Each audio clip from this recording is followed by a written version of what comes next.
¿Cómo es posible que un estado de menos de medio kilómetro cuadrado, sin ejército ni grandes riquezas, siga teniendo un peso determinante en la política mundial? Con la partida de un pontífice que desafió al statu quo, dialogó con regímenes comunistas y denunció las injusticias del capitalismo salvaje, el Vaticano vuelve a ocupar los titulares no solo como símbolo espiritual, sino como actor geopolítico silencioso pero poderoso. Porque en el tablero global del siglo XXI, el Vaticano demuestra que el poder también puede ejercerse desde la palabra, la diplomacia y la fe. Pese a ser el país más pequeño del mundo, la Santa Sede tiene relaciones diplomáticas con más de 180 estados, acceso privilegiado a organismos internacionales y una red global de obispos, embajadas y organizaciones que le permite influir en decisiones clave desde América Latina hasta Medio Oriente. Su poder no se basa en la coerción ni en la riqueza económica, sino en el llamado poder blando, esa capacidad de persuasión que combina moral, narrativa y estrategia sin recurrir a las armas. En este artículo te explicamos por qué el Vaticano es una potencia mundial encubierta, cómo moldea conflictos, apoya diálogos de paz y se posiciona, sin levantar la voz, como uno de los actores más influyentes del siglo XXI. A diferencia de las potencias tradicionales que imponen su voluntad mediante fuerza militar o sanciones económicas, el Vaticano ejerce un poder silencioso que opera desde la legitimidad moral, la diplomacia religiosa y el simbolismo cultural. Este poder blando, concepto acuñado por Joseph Naí, se manifiesta en la capacidad del Vaticano para inspirar, persuadir e influir en líderes políticos, movimientos sociales y ciudadanos comunes sin recurrir a la violencia ni al dinero. La imagen del Papa arrodillado besando los pies de un líder africano en guerra, o sus discursos ante la ONU sobre justicia climática e migración, son ejemplos de cómo la Santa Sede crea narrativas que movilizan y moldean la agenda global. Detrás de este poder simbólico hay una maquinaria perfectamente estructurada. La Iglesia Católica cuenta con más de 1.000 millones de fieles, decenas de miles de parroquias y organizaciones sociales, y una red global de medios de comunicación religiosos que ayudan a amplificar sus mensajes. El Vaticano emite encíclicas que son leídas como manifiestos políticos, como Laudato Si, sobre ecología o Fratelli Tutti sobre fraternidad humana y que influyen directamente en debates legislativos, cumbres internacionales y políticas públicas. Su capacidad de resonancia global convierte cada palabra del Papa en un instrumento de presión diplomática, sin necesidad de ejercer coerción formal. Pero más allá del poder blando, el Vaticano ha perfeccionado desde hace siglos técnicas propias de operaciones psicológicas. No se trata de manipulación burda, sino de estrategias narrativas profundamente diseñadas, el uso de símbolos como la cruz, la tiara papal o el humo blanco, la construcción de relatos mesiánicos, y la intervención en momentos claves de crisis emocional colectiva. Durante la Guerra Fría, por ejemplo, el Vaticano fue uno de los principales sostenes morales de la resistencia anticomunista en Europa del Este, apoyando discretamente movimientos como Solidarność en Polonia. Su influencia no se basa solo en lo que dice, sino en cómo y cuándo lo dice. La Santa Sede mantiene una de las redes diplomáticas más extensas y singulares del planeta. A diferencia de otros estados, su cuerpo diplomático compuesto por nuncios apostólicos no responde a intereses económicos ni militares, sino a principios morales y espirituales.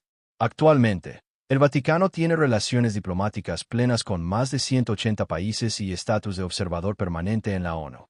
Sus representantes no solo actúan como enlaces entre la Iglesia y los gobiernos, sino que también operan como agentes de diálogo, reconciliación y mediación en conflictos donde otros fracasan por intereses contrapuestos. A lo largo de la historia reciente, la diplomacia vaticana ha jugado un rol clave en momentos de inflexión global. Uno de los episodios más simbólicos fue su participación indirecta en la caída del bloque soviético.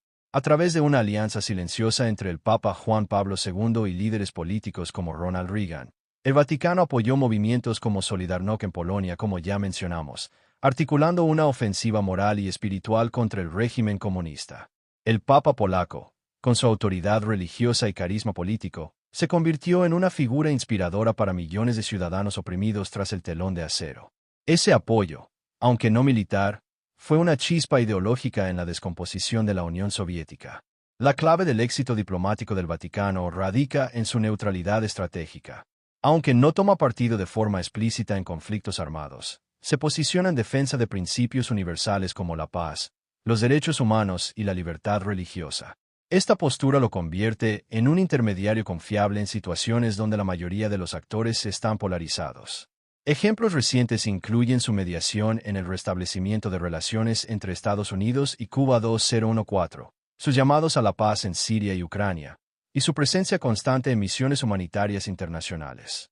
En un mundo cada vez más fragmentado, la Santa Sede representa una de las pocas voces con autoridad para hablar de unidad sin levantar una sola arma. La mayor crisis de legitimidad que ha enfrentado el Vaticano en tiempos recientes ha sido, sin duda, la de los abusos sexuales cometidos por miembros del clero. Lo que comenzó como una serie de denuncias aisladas en Estados Unidos, Irlanda y Australia, pronto se transformó en un escándalo global que puso en jaque la autoridad moral de la Iglesia. Durante décadas, altos cargos e incluso papas optaron por el silencio, la protección institucional o el traslado de sacerdotes acusados, en lugar de enfrentar la verdad con justicia. Aunque el Papa Francisco ha impulsado reformas y pidió perdón públicamente, muchos consideran que el Vaticano reaccionó tarde y aún protege estructuras internas de impunidad. Otra crítica frecuente, tan simbólica como potente, es la afirmación de que el Vaticano podría acabar con el hambre en el mundo si vendiera su oro y sus propiedades. Aunque esta frase simplifica realidades económicas complejas, refleja un malestar generalizado por la opulencia visible de un Estado que predica humildad. Desde sus museos valuados en miles de millones hasta sus bienes raíces en Europa y América Latina, la riqueza histórica del Vaticano contrasta con los mensajes evangélicos de austeridad. Si bien la Santa Sede mantiene obras sociales, hospitales y campañas contra la pobreza, su falta de transparencia financiera, cosa que es una historia compleja e interesante como el final de Juan Pablo I, alimenta la percepción de hipocresía institucional. En el plano histórico, el Vaticano ha sido criticado por su relación ambigua con los regímenes totalitarios del siglo XX. El Papa Pío XII, por ejemplo, ha sido acusado de guardar silencio ante el Holocausto y de no denunciar abiertamente al nazismo, pese a tener conocimiento de las atrocidades. También se ha señalado que la Iglesia colaboró con dictaduras fascistas, como la de Mussolini, a cambio de protección y autonomía. Aunque otros papas posteriores han intentado reconciliar estas heridas, como Juan Pablo II visitando Israel o pidiendo perdón a los judíos, el daño a la reputación moral del Vaticano aún pesa en muchas comunidades. A pesar de no contar con un ejército, ni dominar vastos territorios, ni competir en los mercados globales, el Vaticano sigue siendo una potencia silenciosa que moldea el destino de naciones enteras. Su poder radica en la legitimidad simbólica que arrastra desde hace siglos, en la diplomacia que ha perfeccionado sin disparar una bala, y en la capacidad de influir en la conciencia colectiva a través de gestos, palabras y estructuras invisibles.